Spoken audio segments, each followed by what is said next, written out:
حضرت सिकंदर ज़ुल्करनैन रहमतुल्लाहि ताला अलैह ये भी बहुत बड़े बादशाह हुए हैं, जिनका ज़िक्र कुरान पाक में भी मौजूद है। इन्होंने मशरक़ से मगरब तक का सफ़र किया।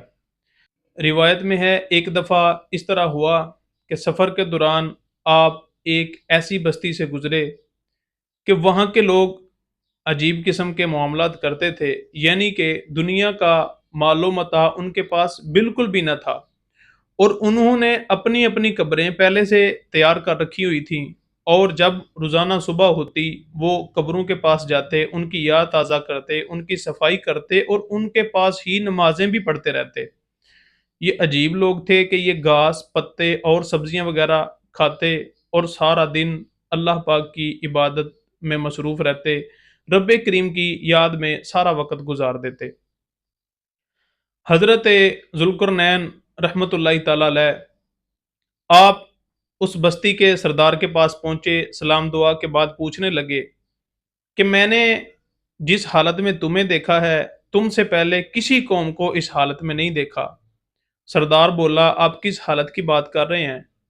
तो आपने फरमाया कि ये जो दुनिया का मालो मता तुम्हारे पास बिल्कुल नहीं है। तो सरदार बोला कि हम सोना चांदी को अपने पास जमा करने को निहायत बुरा समझते हैं, क्योंकि जिसे ये चीज़ें मिलती हैं वो इन्हीं में मगन हो जाता है और आखिरत को भूल जाता है। तो आपने फरमाया कि फिर ये जो आपने कब्रें तैयार कर रखी हैं, इसकी क्या वजह है? तो सरदार बोला कि हमने ये कब्रें इसलिए तैयार की हैं ताकि हम इनके पास रोज़ाना आए और इनकी याद ताज़ा करें और इनकी याद की वजह से दुनिया के लालच से रुक जाएँ। तो आपने फरमाया कि ये जो घास, पत्ते और सब्जियाँ खाते हो, इसकी क्या वजह है? तो सरदार बोला कि खाना जब हलक से उतर जाए, तो फिर वो चाहे किसी भी किस्म का हो, उसका कोई मज़ा बाकी नहीं रहता। इतनी बात के बाद उस सरदार ने एक खोपड़ी उठाई और पूछने लगा कि हज़रत ज़ुल्करनैन, क्या आप इसको जानते हैं? आपने फरमाया नहीं। कहने लगा ये एक बादशाह हुआ है। अल्लाह करीम ने इसे दुनिया वालों पर हुकूमत अता फरमाई, लेकिन ये सरकश हो गया। इसने दुनिया वालों पर जुल्म सितम करने शुरू कर दिए। ये फासिक हो गया। अल्लाह पाक की नाफरमानियों में इसने ज़िंदगी गुजार दी। फिर क्या होना था, वही हुआ। एक दिन इसका भी वक़्त आया, इसकी भी रूह परवाज़ कर गई। अब इसकी खोपड़ी ये रास्ते में पड़े हुए एक पत्थर की तरह बिल्कुल बेकार है। हाँ, लेकिन इसके अमाल शुमार कर लिए गए हैं। वो लिख लिए गए हैं। क़यामत के दिन इन अमाल की वजह से उसे सज़ा दी जाएगी।